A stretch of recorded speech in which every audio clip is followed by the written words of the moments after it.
ఓం మహాగణాధిపతయే నమః. ఓం గురుభ్యో నమః. ఓం శ్రీమాత్రే నమః. మనం ఈరోజు శని గురువులు ట్రాన్సిట్లో గోచారంలో ఒకే రాశి మీద పడ్డప్పుడు 12 లగ్నాల వారికి ఎటువంటి ఫలితాలు జరుగుతాయి. శని గురువులు ఒకవైపు మనకి డబుల్ ట్రాన్సిట్ కలిగించడం వల్ల మంచి శుభకరమైనటువంటి ఫ్రూట్ఫుల్స్ జరుగుతుంది, ఎటువంటి సందేహం లేదు. అలాగే కుజకేతువు కూడా కలిసి ఉంటున్నారు. మనకి ఈ రెండింటిని గమనించుకోవాలి. సో లగ్నం తెలిసిన వారు లగ్నం నుంచి చూసుకోండి, లగ్నం తెలియని వారికి రాశి నుంచి చూసుకోండి, అది సెకండరీ ఆప్షన్.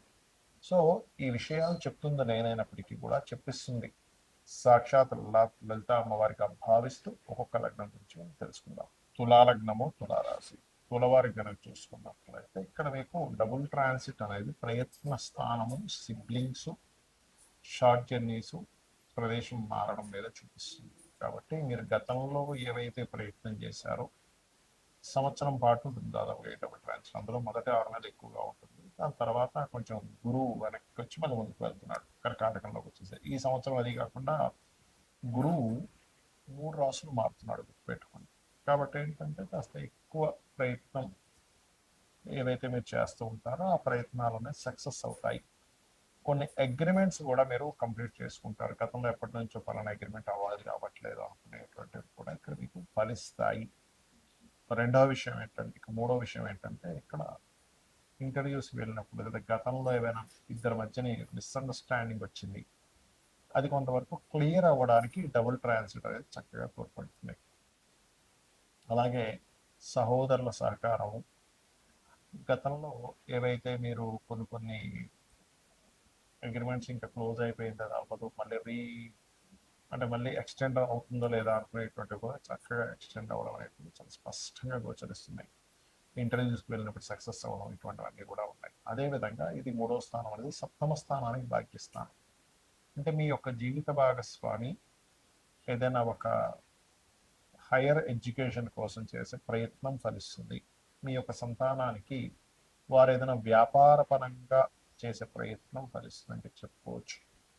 అయితే ఇక్కడ మనకి డబుల్ ట్రాన్సిట్ 2 గ్రహాలు 3వ స్థానాన్ని ఎలా అయితే వీక్షిస్తున్నాయో, ఏకాదశ స్థానంలో కూడా కుజుడు కేతువు ఎప్పుడైతే లాభంలో ఉన్నాడు, ఇది కూడా ఒక రకంగా మంచిదే. కాకపోతే ఇది మరీ 2 గ్రహాలు మనకి లాభస్థానంలో ఉన్నప్పుడు కొంచెం ఎక్కువ లాభాలు రావాలనే దాంట్లో కొంత ఘర్షణలు కూడా ఇస్తూ ఉంటుంది. కాబట్టి సరే మీరు వ్యాపారాల్లో ఉన్నారు కానీ లాభం వస్తున్నట్టే వస్తుంది, కానీ ఎక్కడో గండి పడుతుంది, ఎక్కడో ఆటంకాలు ఏర్పడుతున్నాయి అనుకునేటువంటి వారు ప్రత్యేకంగా మీరు ఏం చేస్తారంటే లలితా సహస్రనామాల్లో ఓం ఇంద్రగోప పరిక్షిప్త స్మరతోనాభజంగికాయే నమః అనే మంత్రం చేయండి. మరి గోవులకి క్యారెట్స్, గ్రాసము తినిపించండి. గణపతి మరియు సుబ్రహ్మణ్యేశ్వర స్వామి ఆరాధనతో పాటు ఎక్కువగా దుర్గాదేవి ఆలయాలకు వెళ్ళడము.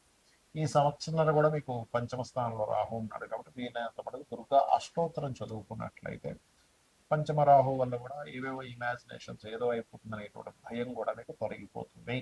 చాలా మంది నన్ను అడుగుతున్న అంశం ఏమిటంటే, ఇక్కడ మీకు గోచారంలో జలరాశుల్లో కుజుడు ఉన్నప్పుడు కొంత జల సంబంధంగా గొడవలు ఇవన్నీ వచ్చాయని చెప్పారు.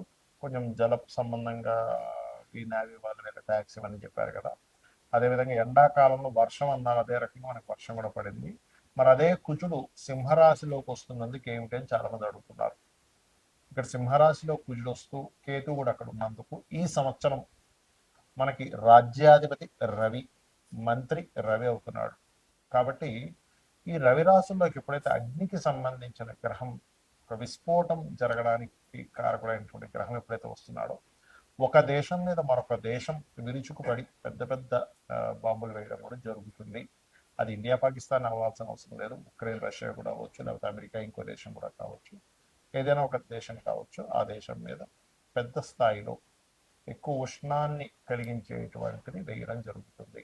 అదొకటే కాకుండా ఈ ఈ పిశాచ యోగం ఉన్నప్పుడు పర్టికులర్గా రాబోయే 2 months కూడా మన ఇండియాలో కానీ వేరే దేశాల్లో కానీ కాస్త పుణ్యక్షేత్రాలు, దేవతా ఆలయాల మీద కూడా అటాక్స్ జరగనున్నాయి. కాబట్టి కాస్త జాగ్రత్తగా ఉండాలి. కొంత స్లీపర్ సెల్స్ వల్ల ఇబ్బంది ఇటువంటివి జరగనున్నాయి. కాబట్టి ఈ యొక్క అంశంలో చాలా జాగ్రత్తగా ఉండండి. అయితే ఇక్కడ ఎవరి జన్మజాత చక్రంలో అయినా గుర్తుపెట్టుకోండి, వాళ్ళ పర్సనల్ చార్ట్లో ఇప్పటివరకు మనం ఏదైతే డబుల్ ట్రాన్స్ఫర్ గురించి చెప్పుకున్నామో వాళ్ళ పర్సనల్ చార్ట్లో కనుక కొంతమంది చూడండి, ఇప్పుడు నాకు ధనం వస్తుందా లేదా అనుకుంటూ ఉంటారు. వాళ్ళకి పర్సనల్ చార్ట్లో ధనభావం మీద ఈ డబుల్ ట్రాన్స్ఫర్ వచ్చింది అనుకోండి, డబ్బులు ఖచ్చితంగా వస్తాయి. లేదంటే ఒక కాంట్రాక్ట్ అవ్వాలనుకుంటున్నాము, వాళ్ళ పర్సనల్ చార్ట్లో 3వ భావం మీద కనెక్ట్ అయింది, అప్పుడు ఒక మాట్లాడుకొని అది కాంట్రాక్ట్ రావడానికి అనుకూలిస్తుంది. మరి కొంతమందికి ఏమంటే నేను ఒక గృహం కొనుక్కుందాం అనుకుంటున్నాను, అనుకూలిస్తుందా లేదా అంటే ఒకటి గుర్తుపెట్టుకోండి, ఎప్పుడు కూడా గృహం కొనుగోలు చేసేటప్పుడు మీకు 4వ భావానికి సంబంధించిన మహాదశ అంతర్దశలు అనుకూలించాలి.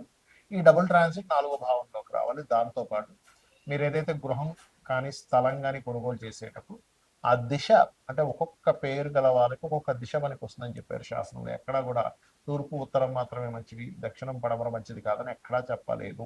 4 దిశలు మంచివే, కానీ మీకు ఏది పనికి వస్తుందని చూసుకోండి.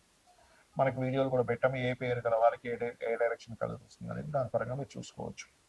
అలాగే మరొక విషయం ఏంటంటే, ఇక్కడ సంతానానికి అయితే పంచమం మీద ట్రాన్సిట్ ఉండాలి, రుణము లభించాలంటే కూడా ట్రాన్సిట్ ఉండాలి. మనం ఒక్కోసారి లోన్స్ కోసం మనం ప్రయత్నం చేస్తుంటాం, ఒక్కోసారి లోన్స్ రావు, కానీ రుణం లభించాలంటే 6వ భావం మీద ఉండాలి, రుణం తీర్చాలంటే 5వ భావం మీద ఉండాలి.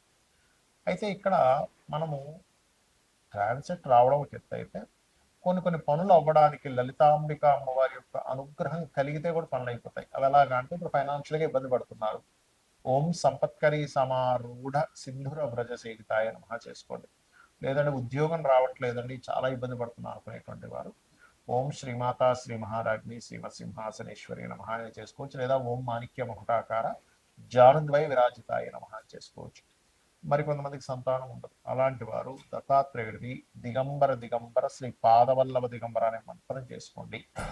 మరియు దీంతో పాటు మరి కొంతమందికి వ్యాపారాల్లో రాణించడానికి ఇబ్బంది పడుతూ ఉంటారు, ఓం ఇంద్రగోప పరిక్షిప్త స్మరతోనాభజంగికాయే నమః అనే మంత్రం చేసుకోండి. ఆ రకంగా ఏంటంటే ఒక్కొక్క దానికి ఒక్కొక్కటి. ఇప్పుడు కొంతమందికి చూడండి ఆరోగ్య సమస్యలు ఉంటాయి, ఎందుకు అంటే వాళ్ళకి 4వ స్థానం అంటే ఇమ్యూనిటీని తగ్గించే స్థానము, ఇమ్యూనిటీ స్థానం పంచమ స్థానం పడవడం, 6వ స్థానం రోగస్థానం యాక్టివ్ అయితే ఏముందంటే వాళ్ళకి అనారోగ్య సమస్యలు నిత్యం పడుతూ ఉంటారు. అటువంటి వారు చక్కగా ఓం సర్వవ్యాధి ప్రశమని సర్వమృత్యు నివారిణి అగ్రగణ్య అచింత్య రూప కలికల్మషనాశిని నమః చేసుకోండి. ఖచ్చితంగా మీకు బాగుంటుంది, ఎటువంటి సందేహం లేదు. అయితే ఇక్కడ ఒక్క విషయం ఏంటంటే, చాలా మంది ఏనాడు సేమ్ జరుగుతుందని, కాల్సిన యోగాలు ఉన్నాయని భయపడుతూ ఉంటారు. అవేవి మిమ్మల్ని ఎక్కడా ఆపవు. ఖచ్చితంగా మీరు చేసేటువంటి కర్మ ఏదైతే ఉందో దాని రిజల్ట్ మాత్రమే గ్రహాలు ఇస్తూ ఉంటాయి. దానికి మీరు అమ్మవారి పాదాలను ఆశ్రయించినట్లయితే 100% మీరు అనుకున్నది అనుకున్నట్టుగా అమ్మవారు కలిగిస్తుంది మీకు. శ్రీమాత్రే నమః.